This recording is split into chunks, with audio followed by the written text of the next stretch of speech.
Good morning, everybody. What's the name of this mountain? Mount Arbel. So I have a pastor walking alongside this morning, wonderful company, and I'm going to put him through the ropes here, trying to get around this spot here, but he's a tall man, and I think he will handle this well.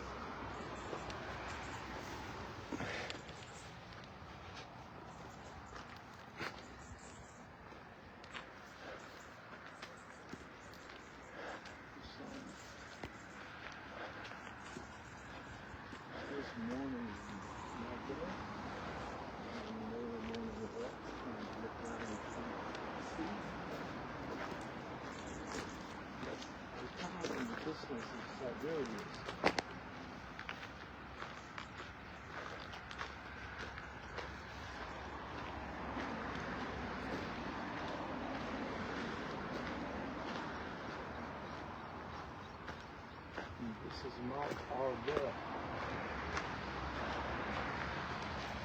So I'm going to start speaking now. I don't want to disturb your story. If you want to be in the conversation, or you prefer to stay separate. I would love to be a part. Okay, now let me introduce to you a wonderful new friend in my life, a pastor from Texas.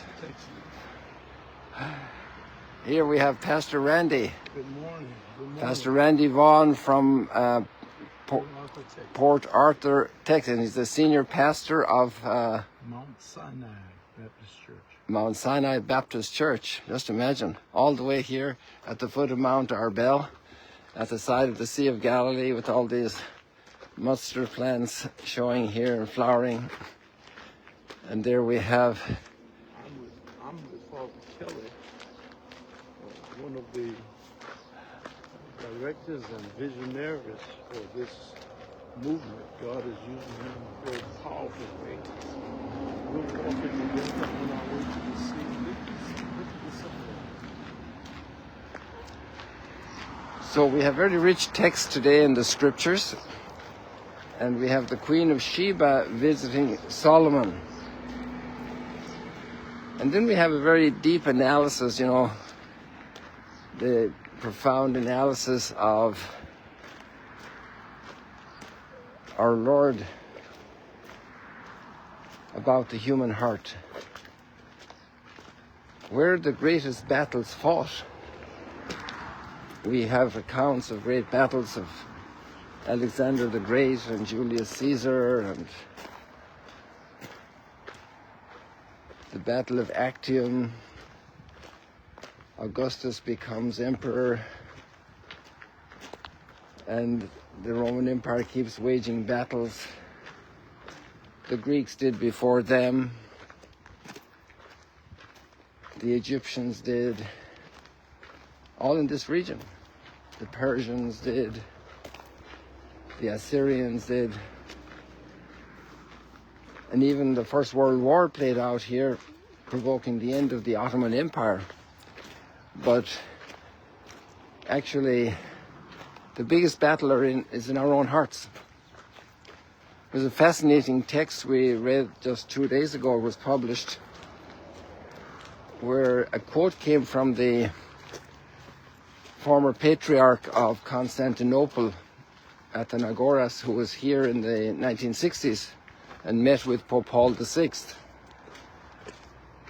And he said that we have to disarm our hearts. That's a very big word. It needs a bit of unpacking. And so he said, I'm no longer going to wage war against other people. My battle is in my heart. But we see Solomon, and he's in the lap of luxury. He's built a palace that impresses the Queen of Sheba, the most beautiful palace she has ever seen. The food, even the commentary is interesting because she notices how the staff are dressed. He must have had some fancy uniforms, and better than Jordanian Airlines. My dad was so impressed with them when he came to the US to visit us, my two sisters and myself, back actually just as 9/11 was about to unfold. My dad didn't have anything to do with that. But My dad didn't have anything to do with 9/11. So, the battle of our heart. And the reason is that that's where our envies come out, our malicious speech. And so we need to be on top of our heart, because what comes out of our heart could destroy a family, a marriage, could destroy our own lives if we're giving in to our desires for pleasure, could destroy a business and a lot of people could lose work, could destroy political relationships and bring a lot of unrest in the population, in the town hall or in a small country or in a big country or between countries. In fact, if we analyze the wars, they're coming out of very broken hearts. People of violence no longer understand the dignity of the human being. They don't understand their own dignity and great calling. So I think Jesus put his finger on a wound there that's very deep in us, the battle of the heart. And I'm happy that Pope Leo picked this up from the Patriarch of Constantinople 60 years ago. And I'm going to share that link at some point with you guys. Look at these wonderful birds. These are purple herons, the ones with the big long neck. But when they go to fly, then it gets in a different shape. And they can actually bring their neck down that it doesn't look like a neck at all. So this is about the best place if you want to get to the Sea of Galilee without getting your shoes dirty. You have to climb down through here and get to the water. This is fun. Yeah, you're doing good here, okay? So then we have Solomon in the lap of luxury, and that's not the best place for our heart, because there's another line in Scripture, and I don't remember where the quote is, maybe Pastor Randy might. It says that human life on earth is a battle. It's a constant battle. It's a constant struggle. It's a constant wrestling with the different forces of life, the beautiful creative forces and the destructive forces. And that applies not just for the physical life of plants and animals, but also for the social life we are blessed to develop as human beings. So it's interesting then that the Queen of Sheba is the only one that mentions the God of Israel in the account. Hopefully Solomon is believing, but if we don't go to pray, if we don't go to have conversation with the Lord, if we're not fluent about the Lord, maybe the Lord disappears from our mind and our heart and our soul. And then the next step is that the material comforts take over, and eventually then there's lots of injustices happen, and then there's deceit, and then there's cover-up, and then there's rebellion and protest, and the world is collapsing around Solomon's descendants, and the kingdom is divided. And it doesn't happen overnight. It's a process, and it starts in the heart. And a broken parent, it's not easy that they'll have very healthy children, spiritually, morally, socially. People of violence, their families can easily continue that legacy. People of addictions, it's very hard for a child to break out of a family that is doing material substance abuse. So lots of work there for us today, people, for the battle of our heart. The best contribution we give to humanity is that our heart is united with the Lord, that our heart is internally at peace, that our heart has its own battle going on with the strength of the Lord, that we are able to disarm our hearts when we look at other people, that our hearts aren't filled with rancor or envy or jealousy or bad memories, to disarm our bad memories. The great line of reconciliation that we need to have healthy families, to have healthy community life.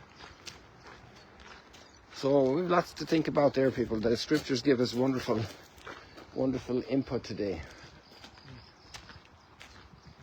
And I think we're going to, Pastor Randy, you want to say a word of wisdom to these good people? I'm so taken by what I'm seeing until my mind, in terms of speaking words of wisdom, is the best that I can say is good morning.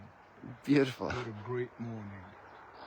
to be alive and to be in Israel, where our Lord commissioned the church, where he was birthed, and his joy of Israel, and his protection of Israel. And to know that we're here to say that what we're doing will go all over the world, reaching out, becoming one step closer. Thank you, Father. It's a pleasure, Pastor Andy. You know, one of the things we finish up with here is a little selfie moment to record the moment, you know. So there we are. And we have Mount Arbel peeping up above us there. Over here, let's see if we can get in the picture. There it is. So, Pastor Andy, I'm going to just try and get this positioned a little bit more now we do this. That people can see. Oh, there we are. There we got it. God bless you all, people. See you later, alligators. Let's go ahead with the battle of our hearts today. It's not the battle of the bulge, nor the battle of Actium, nor the battle of Thermopylae. It's the battle for our hearts.